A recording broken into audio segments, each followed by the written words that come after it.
Buenas noches estudiantes y bienvenidos a la segunda videoclase de la unidad número 1 de práctica de la traducción general, donde abordaremos la traducción de textos vinculados con el campo del arte, de la arquitectura y de la ingeniería civil. En esta segunda videoclase me quiero detener en la relación que existe entre la traducción y el arte y la traducción. Nosotros hemos comenzado a desandar un poco este camino la semana pasada y vamos a profundizarlo en esta segunda videoclase. Para ello les voy a brindar una serie de conceptos que creo que son centrales a la hora de traducir este campo especializado específicamente y tener en cuenta que más allá de los nombres de los artistas, de las escuelas o corrientes artísticas, de las mismas obras de arte, como traductores debemos saber que es necesario documentarnos, saber con qué términos especializados nos vamos a encontrar, qué tipos de documentos terminológicos, glosarios o diccionarios especializados podemos tener en el mercado para trabajar, entre otras muchas cosas, ¿no? Cada vez que deseamos trabajar con un campo especializado, siempre es necesario que previamente nos hayamos formado en ese campo, hayamos trabajado, entrado en contacto con ese campo especializado en particular, para no cometer luego distorsiones de sentido graves, pero además por una cuestión ética en relación con mi interlocutor, es decir, con mi cliente o con la agencia que contrata mis servicios. Por eso, para comenzar esta videoclase, cabe preguntarnos entonces qué es y para qué sirve el arte. Quizás si yo les pidiera en este momento a cada uno de ustedes alguna definición, tal vez les resulte difícil definir qué es el arte, porque el arte va más allá de esas cuatro letras que conforman la palabra, se relaciona con la cultura, con la idiosincrasia de los pueblos, con el pensamiento filosófico, político, si se quiere, del artista, entre muchas otras cuestiones, ¿no? Pero todos en mayor o en menor medida sabemos por qué el arte o las artes, plural, nos acompañan en el imaginario colectivo desde la prehistoria. El arte siempre tiene un mensaje, ya sea político, filosófico o cultural. El arte busca medios de expresión de los sentimientos del artista sobre sí mismo, sobre la comunidad, sobre su entorno o bien sobre otras personas. El arte también busca diseñar desde la estética artefactos de nuestra vida diaria. Fíjense, al pie de esta diapositiva, en la margen derecha, tienen un baúl, por ejemplo. El arte, además, nos enseña sobre nuestra época, sobre un lugar determinado, sobre un artista en un momento determinado, sobre una escuela o corriente artística determinada, pero más que nada nos enseña sobre nosotros mismos. Como ustedes pueden apreciar en esta diapositiva, tenemos diferentes escuelas artísticas. Fíjense quién alguna vez no ha visto, aunque sea en un libro de historia, la imagen de la Gioconda o la Mona Lisa de Leonardo da Vinci. Y en la parte inferior tenemos 3 artistas muy reconocidos en el arte. Comenzando de izquierda a derecha de la pantalla, tenemos a Salvador Dalí con sus característicos bigotes. En el medio tenemos el pintor francés Paul Gauguin, representante del post-impresionismo, junto con Vincent van Gogh. Y luego tenemos a Pablo Picasso, pintor español y representante del cubismo, que ya algo mencionamos en la videoclase anterior cuando nos acercamos a un modelo de traducción, a un ejemplo de traducción, y en ese caso habíamos tomado como ejemplo un texto sobre el Guernica de Pablo Picasso. Ahora los voy a invitar a ver un breve video de unos 2 minutos y medio, 3 minutos aproximadamente,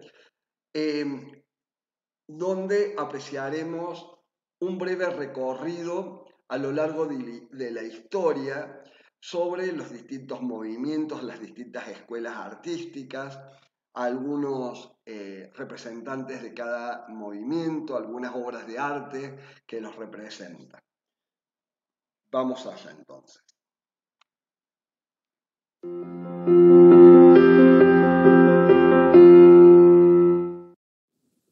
El arte siempre ha sido una compañía en nuestras vidas.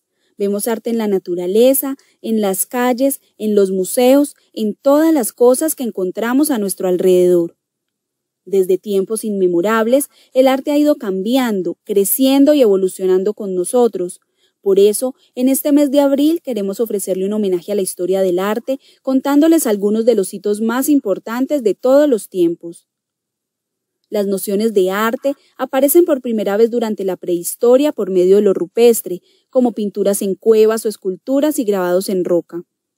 Luego tuvimos el periodo mesopotámico, el egipcio, griego, romano y el islam, cada uno con enfoques distintos, hablando en su arte de la naturaleza, la religión, los dioses y la muerte. Como grandes obras de esos periodos tenemos la Puerta de Ishtar, el busto de Nefertiti, el Partenón y Panteón, la Alhambra de Granada y Santa Sofía. La Edad Media, por su parte, nos acompaña con el arte gótico. Aquí él fue visto como un recurso para difundir el cristianismo, para intensificar la contemplación y la oración. Después aparece el Renacimiento con su antropocentrismo, con lienzos apoyados en principios matemáticos y en perspectivas lineales. Surgieron obras con un tratamiento real de espacio y luz. Tenemos artistas como Botticelli, Da Vinci, Miguel Ángel y Van Eyck. El barroco nos presenta el arte para las guerras religiosas, mostrando el esplendor y el florecimiento de Dios. Con pinturas realistas hay una acentuación del contraste entre luz y oscuridad. Tenemos artistas como Caravaggio, Rembrandt y Rubens. El romanticismo llega más tarde con el triunfo de la imaginación y la individualidad. Por ende, no hay un estilo unificado en cuanto a técnica o temática, ya que el principal objetivo era favorecer las ideas individuales de cada pintor. Algunos de los grandes artistas de la época fueron Delacroix y Friedrich. El arte moderno aparece años después, con los movimientos del impresionismo y luego del posimpresionismo. El impresionismo, con artistas como Monet y Renoir, se enfoca en capturar los efectos fugaces y el movimiento. El posimpresionismo, con artistas como Cézanne y Van Gogh, adoptan una paleta de color artificial para representar su percepción emocional del mundo.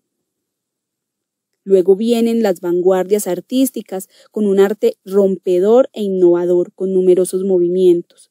Entre ellos encontramos el fauvismo, expresionismo, cubismo, futurismo, abstraccionismo, surrealismo, arte pop y, claro, el arte contemporáneo. Finalmente, en la actualidad nos adentramos en el arte contemporáneo y conceptual que nos permite mayor ampliación en la forma, utilizando nuevas tecnologías. Con este muy breve recuento de la historia del arte, queremos compartirles nuestro amor por el arte e invitarlos a que conozcan todos los contenidos que tenemos para ofrecerles, desde el arte renacentista hasta el arte en la actualidad.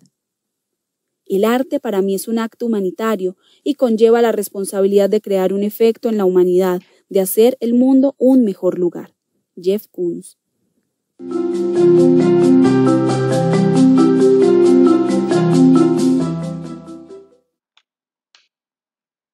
Bien, todo arte es un tejido que entrelaza la creación del arte propiamente dicho y la respuesta del público.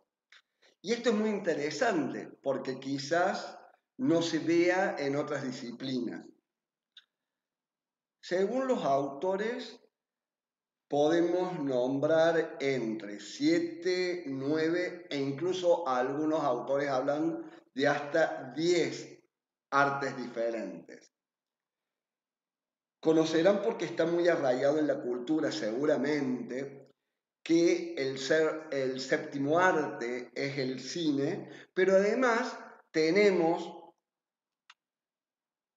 pintura, este es un ejemplo de Miró,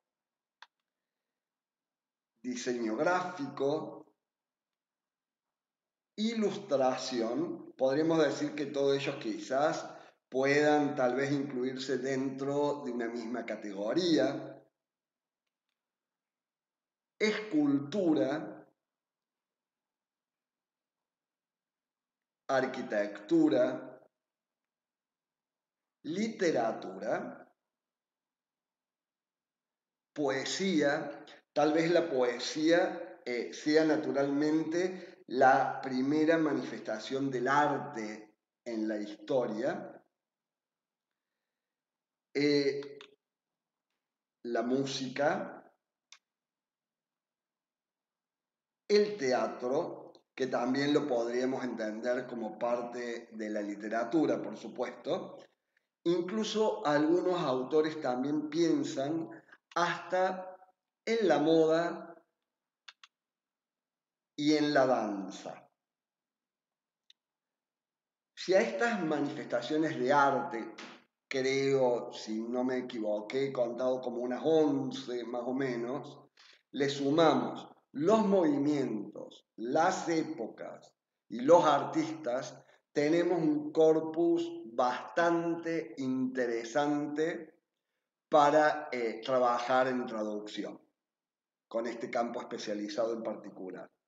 Describir cada una de estas imágenes comprometería al traductor contar con cierto léxico especializado, con cierto vocabulario especializado que nos permita hablar de estética, de forma, de uso, de historia, de artistas, de colores, de modas, de tendencias, entre otras. Y si nos fijamos en los diferentes movimientos artísticos, vamos a tener arte renacentista, arte rupestre, arte contemporáneo, arte abstracto, arte sacro o religioso, arte popular, etcétera, etcétera, etcétera. Ahora bien, esto no tiene por qué asustarlos, mis queridos estudiantes. Don't panic. Miren la cara de mi pobre angelito. ¿Por qué? Porque ya vamos a ver que las textualidades que discuten propuestas artísticas tienen ciertos patrones y esos patrones son casi repetitivos en los diferentes textos. Es decir, esos patrones se irán repitiendo en las diferentes tipologías textuales. La idea aquí no era asustarlos en las diapositivas anteriores, sino marcarles que el campo del arte es amplio, es fértil, es súper ecléctico. Y dentro de las tipologías textuales académicas y no académicas vinculadas a las humanidades en general y al arte en particular, nos encontramos con las siguientes.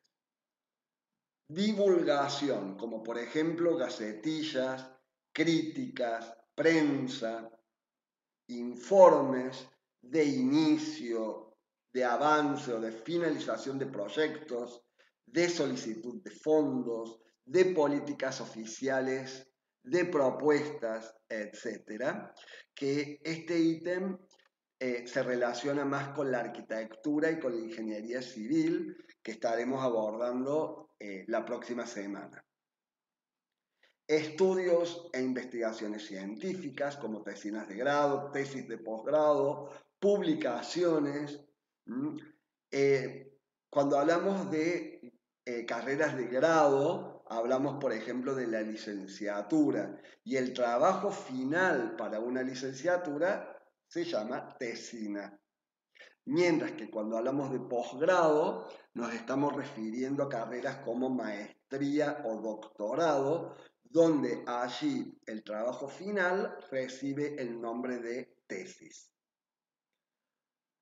Reflexiones teóricas y filosóficas respecto del pensamiento de algún artista, respecto de alguna crítica a una obra de arte, etc. Y finalmente tenemos programas y folletería, sobre todo en arte, cuando nos referimos a folletos de galerías de arte, de museos, de conciertos de música, etc. Ahora bien, las preguntas que uno como traductor debe plantearse ante estos textos que pueden ser de índole académica o no académica son, por ejemplo, ¿quién es el emisor del mensaje? ¿Es un artista?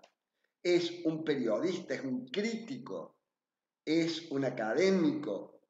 ¿Es el redactor de una gacetilla? ¿Y quién es el receptor de ese mensaje? ¿Es un público en general? ¿Es mi tía Angelita quien va a leer ese mensaje? ¿O es un público semi especializado o especializado en el tema en cuestión? ¿Ese lector, ese receptor, son otros estudiosos? ¿Son otros académicos? ¿Son amantes del buen arte que conocen del tema? Bueno, todo esto es lo que debemos tener en cuenta al momento de traducir. Fíjense todos los tipos de receptores para los que vamos a tener que adaptar la traducción del texto. Y por otro lado, dónde o desde dónde se coloca quién traduce y quién escribe. Es que tanto el arte como las humanidades en general, como son formas de expresión política, y con esto no estoy hablando de partidismo, sino de posicionamiento frente a la vida, vamos entonces a tener aquí ciertos posicionamientos del escritor que como traductores tendremos que desentrañar. Y allí es donde radica nuestro trabajo más arduo como traductores. Esto es muy importante a tener en cuenta al momento de traducir. Vale decir entonces que antes de comenzar a traducir nuestro texto, debemos siempre tener presente cuál es el emisor de ese texto que voy a traducir, cuál va a ser mi receptor, mi destinatario de ese mensaje, entendiéndose por supuesto como mensaje nuestra propia traducción, y por otro lado, de qué tipo de texto se trata según sus características. tomando en cuenta la lista de tipologías textuales que acabo de mencionar. A continuación vamos a ver un ejemplo de análisis donde ustedes me van a decir de qué tipo de texto se trata según sus características. Un análisis similar al que ustedes van a tener que realizar en la práctica de traducción de esta semana, pero además un análisis que les va a permitir llevarlo a cualquier tipo de campo especializado al que se sometan luego en la vida profesional. Entonces, tener en cuenta emisor, receptor, tipología textual. Vamos a los ejemplos. Fíjense, ¿qué tipo de texto es este según sus características? Leo. In a nearby woodcut, he portrays the wall of Babylon as an actual Venetian worker. Not that Dürer was heteronormative. On his next better documented trip to Venice, he admired the physique and style of soldiers. His German friends test him for picking up the ways they attributed to Italian artists. Florentine was a German word for a homosexual, and joked that he grew his beard to impress his apprentice. Bueno, debajo del texto, que por supuesto es mucho más largo, simplemente yo tomé un fragmento para mostrarles cómo realizar este análisis textual.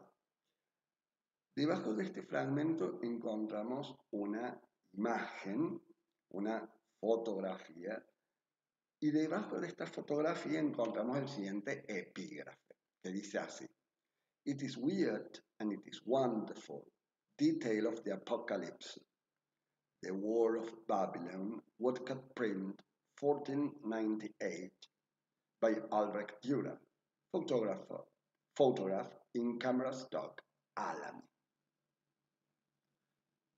Bueno, ¿qué tipo de texto es este según sus propias características? Veamos. Hay algo de especificidad, de léxico especializado. Por ejemplo, tenemos woodcut, detail of, woodcut print. Pero no deja de ser un vocabulario sumamente accesible. Hay en este texto una cuestión, diría yo, didáctica. ¿Y dónde podríamos haber visto este texto? No me arriesgaría a hablar del folleto de un museo, ni sobre una exposición artística, ni siquiera de un libro sobre un museo determinado, porque la foto que ustedes ven al pie, si fuera esto un libro o un folleto de un museo, sería el mismo museo o el mismo artista quien se encargaría de tomar sus propias fotografías y publicarlas. Fíjense, por otro lado, que el texto es muy descriptivo. Hay de historia, hay nombres de obras artísticas, etc. ¿Y de dónde ha sido extraído este texto? Develemos ahora la fuente. Fíjense, si vemos la fuente de donde ha sido tomado este texto, que figura ahí al pie de la diapositiva, veremos que se trata de una reseña de arte publicada en un diario, en este caso un diario británico, The Guardian, y por ende es un texto divulgativo, ya que apunta que la gente vaya a ver la obra, se interese por este tipo de arte, etc. Veamos ahora este otro ejemplo. Leo. The groupings of figures in Poussin's Great Bacchanal become prototypes for Matisse's Bonheur de Vivre, where the figures within the landscape lounge play music, dance, and interact with one another in sensual and erotic manner. This evocation of Poussin through Matisse illustrates Matisse's role as a continuation of the legacy of French landscape painters. Through his understanding of history, Matisse brought an element of Poussin's Baroque decadence through his bright type use of color and heightened, if not dramatic, levels of sensory stimulation that can be found in Bonheur de Vivre. Bueno, ¿qué tipo de texto tenemos acá? Aquí tenemos un texto más académico que el anterior. Tenemos dos pintores franceses, Matisse y Poussin, de diferentes épocas, de diferentes periodos artísticos, sus obras, sus estilos, hay referencias, hay diálogo entre ambos pintores, lo que lo hace más académico. Es un texto descriptivo. Y a diferencia del ejemplo anterior y por las características propias del texto y la información allí volcada, fíjense en la obra de Poussin, Great Bacchanal, que si lo comparamos con Bonheur de Vivre de Matisse, se encuentra en inglés y no en francés. Great Bacchanal. Por otro lado, fíjense que hay una inconsistencia ortotipográfica. Tenemos, por un lado, Great Bacchanal, escrito en cursiva, mientras que la obra de Matisse, Bonheur de Vivre, la primera vez que aparece en redonda, la segunda vez, hacia el final del texto, aparece en cursiva. Según las características del texto, no se trata de una reseña, tampoco se trata de una gacetilla, y mucho menos de un libro, donde el narrador hubiese cuidado al máximo el detalle de los nombres de las obras según la lengua de origen. Entonces, en lugar de Great Bacchanal, así como está la obra de Matisse, debería haber sido escrita en francés. Un error que, aunque podría considerarse menor, un doctor de arte jamás se permitiría cometerlo. En este caso, se trata de, vamos a develar la fuente, de una tesis de grado titulada Matisse, Gauguin and the Colonial Imagination in Le Bonheur de Vivre, de James Caruso Mellon Mays, Undergraduate Fellowship, 2018. Como podemos ver, el texto parece denso léxicamente, pero no cuenta con una profundidad que sea imposible de traducir. Veamos ahora este otro ejemplo.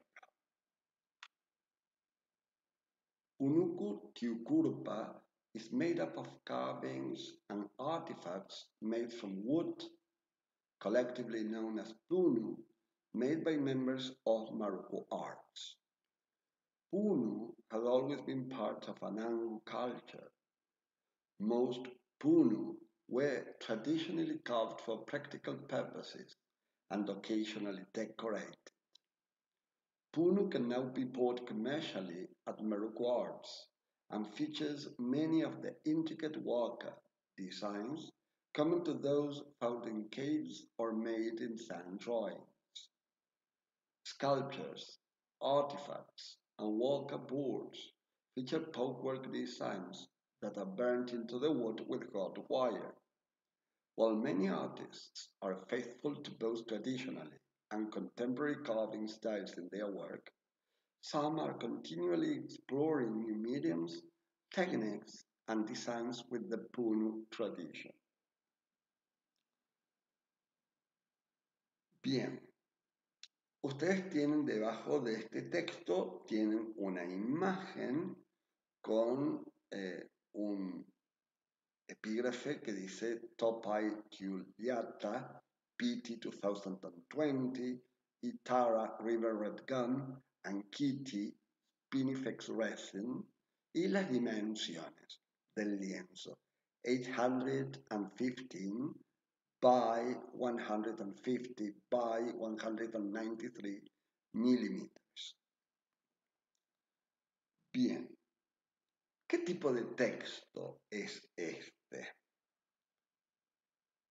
Como ustedes pueden apreciar, se trata de un texto didáctico, se explican palabras, entre paréntesis, fíjense, Waka Designs, o en el epígrafe, Itara River Red Gun, Kitty Spinifex Resin, se explican usos y costumbres, se explica el contexto cultural, pero el vocabulario es menos específico. ¿Y por qué? Vamos a develar la fuente. Fíjense, ahí tienen la fuente al pie, dice Pinuku Tukurpa Education Kit, Art Black and Tea, Australian Council for the Arts. En este caso se trata de material didáctico de un museo. Es ese Education Kit que ven en la fuente. Cuando uno va a ver una muestra, en general cuando van las escuelas, antes se les manda este material para que sepan lo que van a ver, con algunos ejercicios incluidos, proyectos, etc. Fíjense que además el material muestra los datos del lienzo, los colores, los materiales, las dimensiones, etc. Entonces, al analizar los tipos de textos, debemos pensar siempre si se trata de un texto académico o no académico. ¿Es didáctico? ¿Es un texto formal o informal en cuanto a su registro? Si está hecho para publicarse o está hecho para leerse. Fíjense que todas estas preguntas conforman el análisis de una variedad increíble de formas de arte y sobre todo el objeto arte es abordado, estudiado y analizado en profundidad. Vamos ahora a la traducción propiamente dicha. ¿Qué hacemos con los nombres propios? Sin duda, este es un problema con el que vamos a cruzarnos siempre, con el que vamos a convivir. Acuérdense del texto anterior donde teníamos Le Bonheur de Vivre y Great Bacchanal, y donde habíamos detectado dos inconsistencias ahí. Por un lado, Great Bacchanal se encontraba escrito en inglés y no en su lengua original, que era el francés. Por el otro, teníamos una inconsistencia ortotipográfica de la obra Le Bonheur de Vivre. Dentro del cuerpo del texto y además en el epígrafe se encontraba escrito o bien en redonda y por el otro lado se había escrito el nombre de la obra en cursiva, que es en realidad la regla normativa que corresponde para escribir títulos de obra, tanto en español como en inglés. Entonces, veamos qué hacemos con los antropónimos, es decir, con los nombres de personas. Sabemos que los nombres propios de artistas, de escultores, de orfebres y demás personalidades antes se traducían. Tenemos, por ejemplo, de izquierda a derecha de la pantalla, Alexander the Great, que se tradujo como Alejandro el Magno, Plato, que se tradujo como Platón, Homer, el escritor griego, ¿no? Se tradujo como Homero, y finalmente Sófocles, S-O-P-H-O, se tradujo como Sófocles. PH se transforma en F, etc. Es decir, en la antigüedad sí se traducían los nombres propios. En la Edad Media, durante el Renacimiento, es como que comienza, diría yo, una tendencia de no necesariamente traducir todo. En la antigüedad está todo traducido, aunque en la Edad Media aún hay algunos nombres traducidos, como tenemos Richard de Lionheart, traducido como Ricardo Corazón de León, que lo tienen en el extremo izquierdo de la pantalla, arriba. Le sigue Clare of Assisi, traducido como Santa Clara de Asís. Después, en el extremo derecho de la pantalla, arriba, tenemos a Machiavelli, C-H-I-A de corta Elli, que se tradujo como Maquiavelo al español. Debajo de Maquiavelo tenemos Joan of Arc, traducido como Juana de Arco. Y finalmente Michelangelo, traducido como Miguel Ángel. Ahora bien, fíjense cómo otros nombres no han sido traducidos. Otros nombres de la Edad Media no han sido traducidos.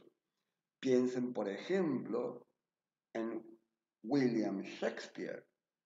No es Guillermo Shakespeare. Tampoco Michel de Montaigne. No hablamos de Miguel. Michel de Montaigne.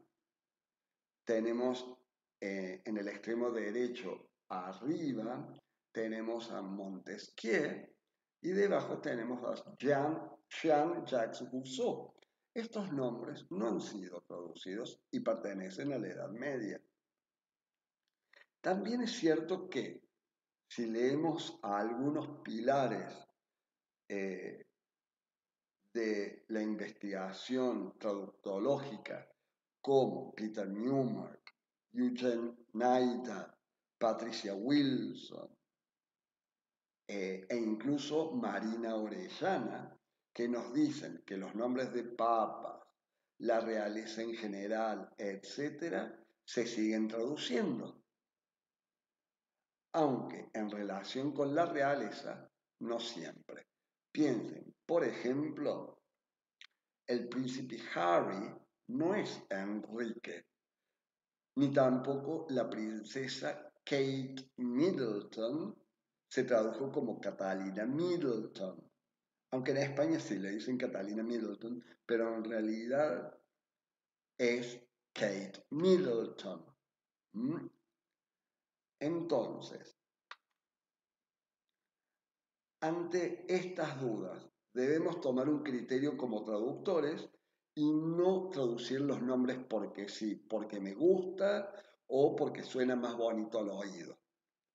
Si el nombre de la persona Los antropónimos están traducidos, lo usamos. ¿Y cómo sé si está traducido? En este caso, Wikipedia nos da un manón en ese sentido. Wikipedia siempre está actualizado y por eso nos va a servir para documentarnos con los nombres propios. No nos servirán para sacar información al momento de redactar un informe académico, pero aquí lo que estamos haciendo es chequeando si los nombres propios que aparecen en los textos encuentran su traducción en el español. Entonces, en este caso, como les decía, Wikipedia es experto y nos da una gran mano a la hora de traducir.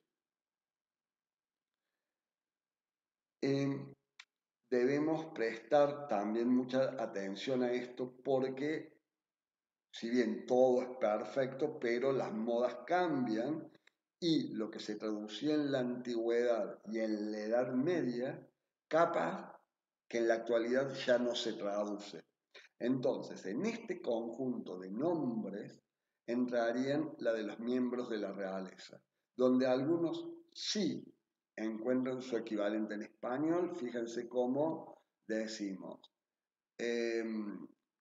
Prince Charles III, Príncipe Carlos III, y otros no, como los que mencionábamos recién, el Príncipe Harry no es el Príncipe Enrique. Como ven, antes de equivocarnos y de cometer una distorsión de sentido en la elección del nombre propio, es mejor documentarnos. Veamos qué pasa con los topónimos. Acá tenemos nombres de lugares, ciudades, regiones, estados, países. También algunos se traducen y otros no. Por ejemplo, New York es Nueva York. Newfoundland en Canadá se lo va a traducir como Terranova. Fíjense, Sea of Galilee se va a traducir como Mar de Galilea, aunque otros lo van a traducir como el Mar de Tiberíades. Y en este sentido debemos atender nuestro destinatario, es decir, para quién traducimos. Y ante la menor duda, consultar siempre con nuestro cliente para saber qué decisión tomaría en ese caso. ¿Y qué hacemos con las obras de arte? Hay traducciones de muchas obras de arte, por ejemplo, como ven en pantalla, Landscape with Watermill de Paul Cézanne, se tradujo como Paisaje de molino de agua al español. O Sunflowers de Vincent van Gogh se tradujo como Los girasoles. Como ven, las obras de arte sí se tradujeron al español, no así los nombres de los artistas. No hablo de Pablo Cézanne, sino de Paul Cézanne. Tampoco hablo de Vicente van Gogh, es Vincent van Gogh. Algo posible, aunque no tan frecuente, es que si queremos, además de ofrecer la traducción reconocida, incluir el título original de la obra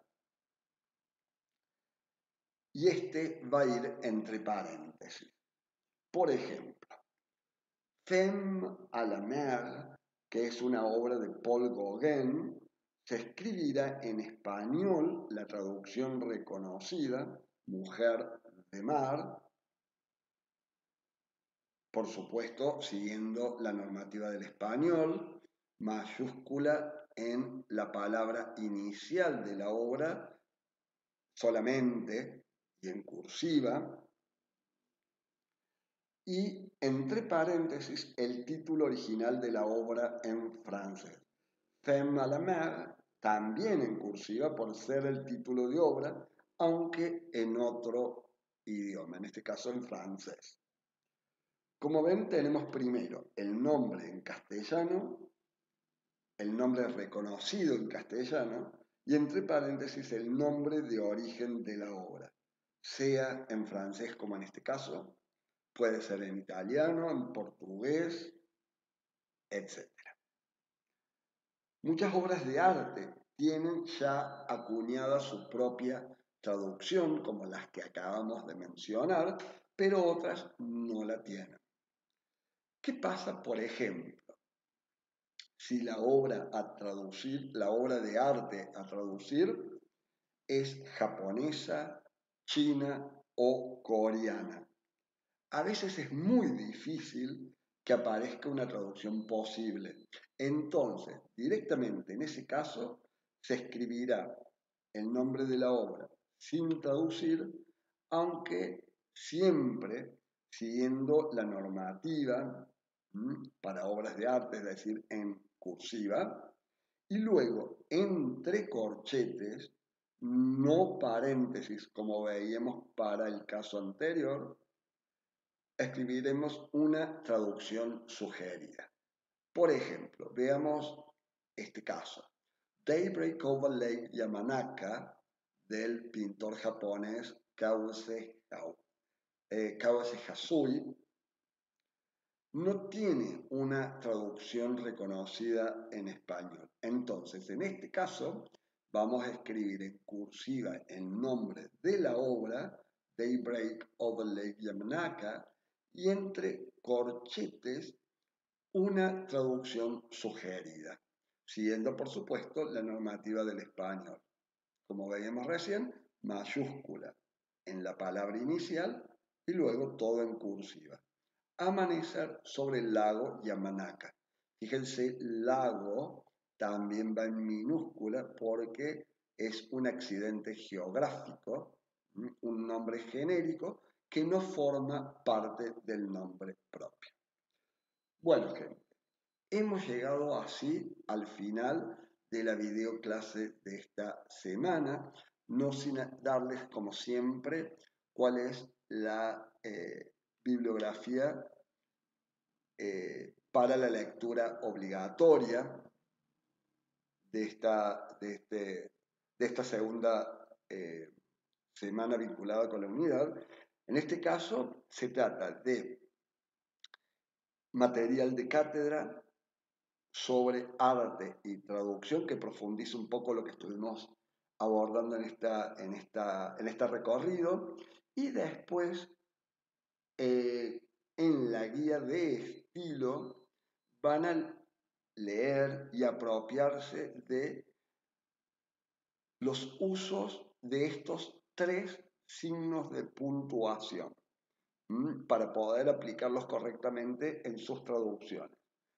El punto, la coma y el punto y coma, solamente de estos 3. Van a haber incluido no todos los usos de estos signos de puntuación, sino incluir solamente aquellos usos que suelen generar errores recurrentes en las traducciones. Ahora sí, los dejo y nos vemos en una próxima videoclase. Hasta luego.